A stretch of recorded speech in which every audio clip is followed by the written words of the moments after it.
vintage, classic, historic. According to insurance companies of the United States and much of the world, the definition of a classic car is any vehicle over 25 years of age. At the time of this recording, that would make any vehicle built before 1996 eligible for the antique moniker in most states. Not exactly what I, and likely most watching, imagine when they think historic. When it comes to vintage racing, I dream of this.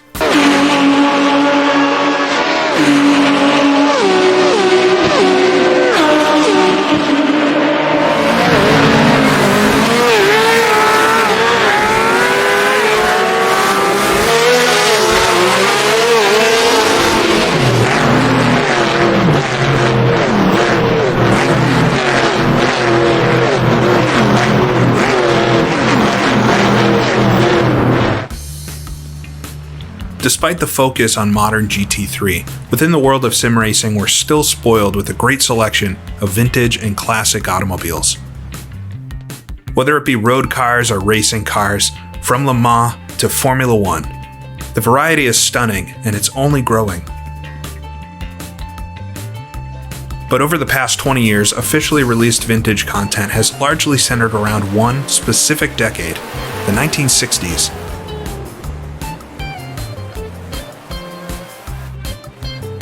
The 1960s were in fact fantastic. An especially prolific and exciting time for racing, the automobile was reaching unthought of potential, and the world of corporations had only just begun to take notice. It was an idealistic time of great champions and legends to watch, and exciting sleek racing cars to drive.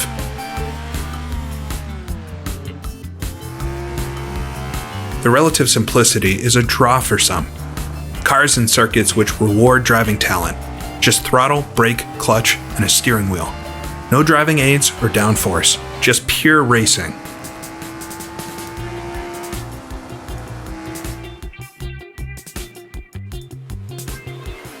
So whether it was a trend inaugurated by 1998's Grand Prix legends, or really a representation of most desired racing fantasy, content from the 1960s has been officially featured in no less than 9 of the leading simulators of the last decade.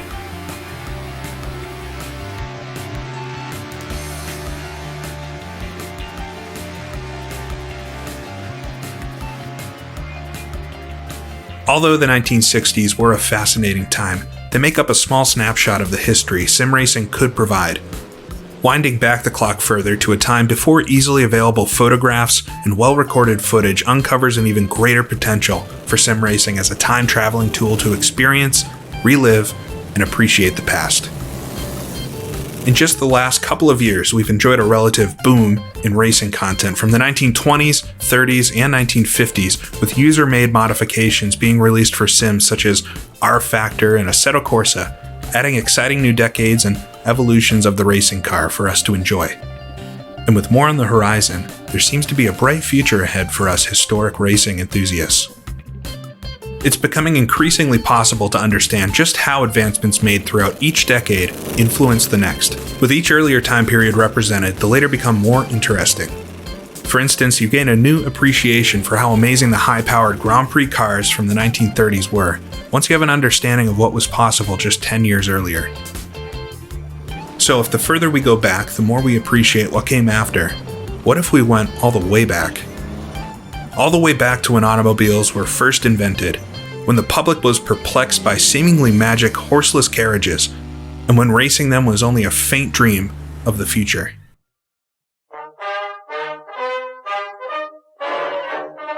This is the Benz patent Motorwagen.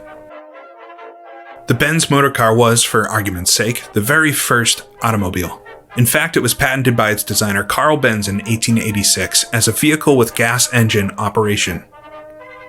There were earlier attempts at self-powered vehicles using steam or electricity, but this was the very first using the gasoline internal combustion engine, laying the groundwork for the automobile for the next century. The Benz Motorwagen was an experimental application of Karl Benz's highly successful stationary gasoline engine, first run in 1879. The engine was a single-cylinder four-stroke weighing just over 200 pounds or 100 kilograms and could be reliably run at 400 RPM, outputting just 3/4 of a horsepower. Mounted horizontally at the rear of a conventionally based carriage chassis, it was just enough to push along the three-wheeled vehicle at an alarming 8 miles per hour top speed for 100 kilometers on just 10 liters of gasoline. Karl spent months perfecting his invention, going for secret rides during the very early morning to test and learn how to control the vehicle. Nearly everything about the motor car had to be invented, from the details for adapting his gasoline engine for the application, to the controls of such a vehicle themselves. After all, no one had ever heard of a car. Benz opted for what today seems like an unconventional three-wheeled carriage to create a simple answer for steering such a vehicle. The details about coordinating two front wheels with a double pivot steering box would be a later invention. For this first attempt, a simple lever operated by the driver's right hand would move a singular front wheel without the need for complexity or the added friction of a fourth wheel.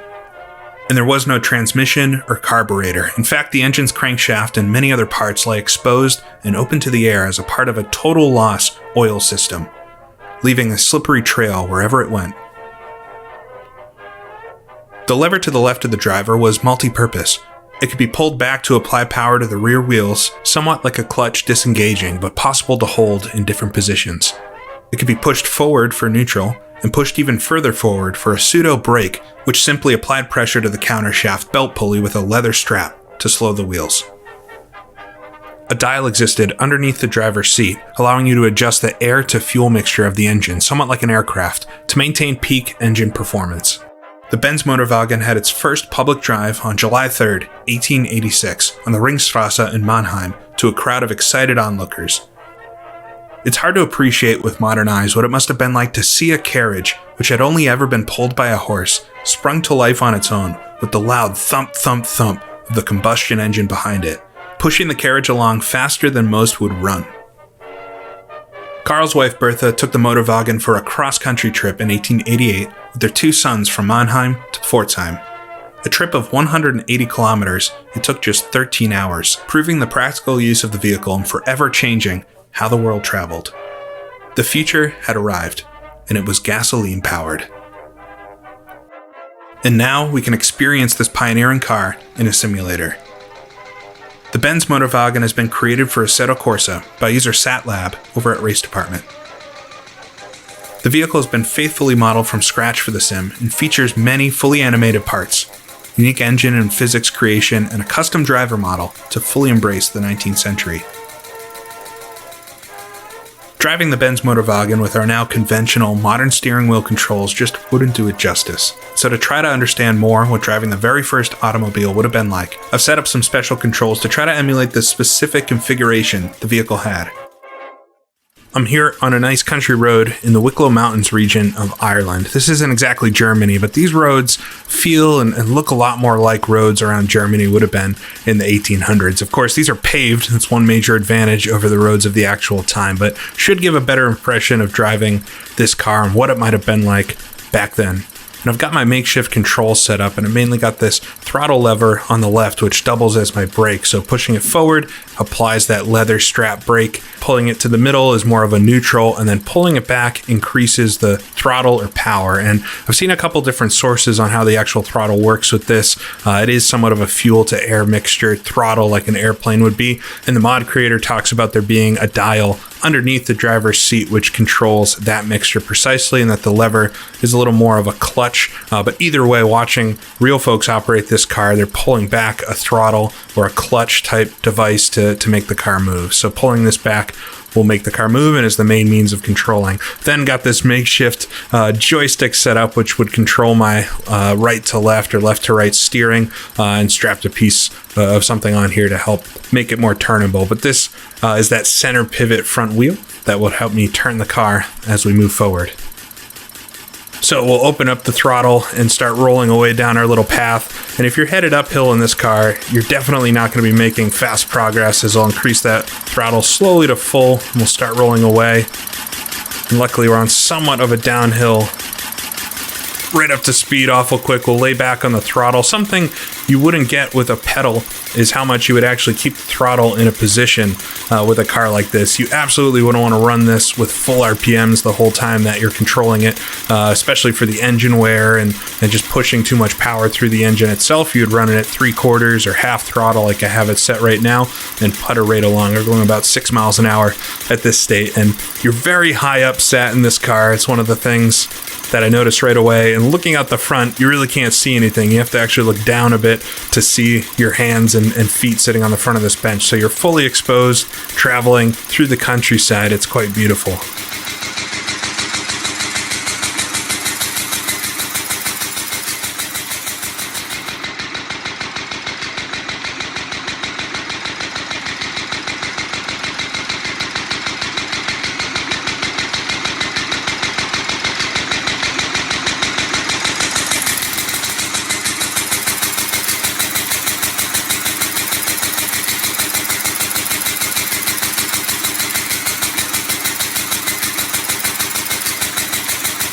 Alright, so we'll come up to the top of a little hill here where we'll start heading down. You'd want to reduce the throttle a bit. We've got a couple turns. Steering this car, as I'll lay back the throttle quite a bit, so we've got a lot of momentum coming downhill. No need for the engine to do any of its work. But the steering with this car, very precise. It would be easy if it went much faster to roll the car going forward. I think the Reliant Robin is everybody's favorite three-wheeled car, and it's very prone to rolling. But at these speeds, really have no concern of the car having too much forward movement. Unless you were to go really fast down a hill, I think it'd be quite controllable in most conditions.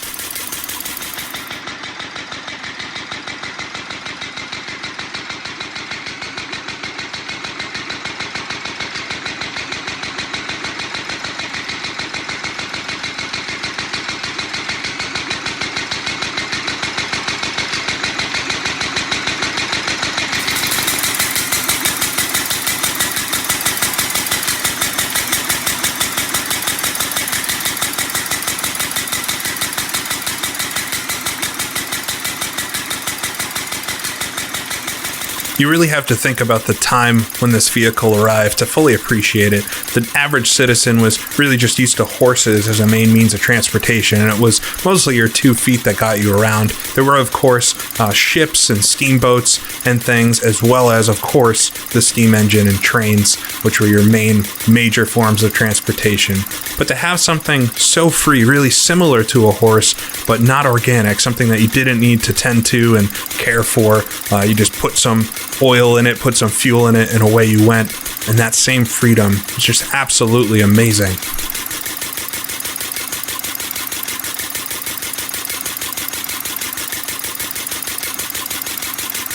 So we'll come just to the top of the crest here and it'll start leveling out again. You know, reading the story of Bertha taking this car with her 2 kids on the famous cross-country trek. Mercedes-Benz has this story listed on their website, and they made a little short film about it, which is actually pretty interesting. But it was a really amazing thing that they were able to do with the car.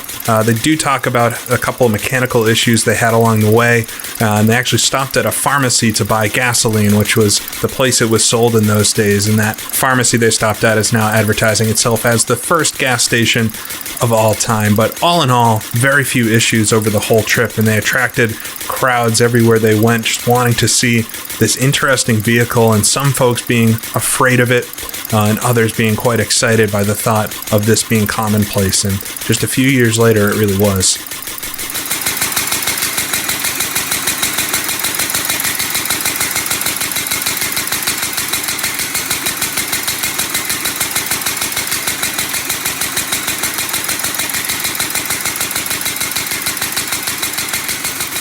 So we'll come up to this intersection here and slow down the Motorwagen. You put it in neutral, and it actually stops on friction pretty easily, especially if you're going uphill. But then you can put on the brakes just a little bit to ease it down.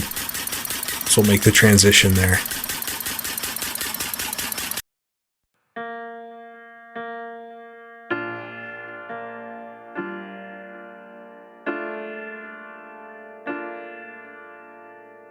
The Benz Motorwagen isn't a car that'll demand your greatest poetics about its handling characteristics.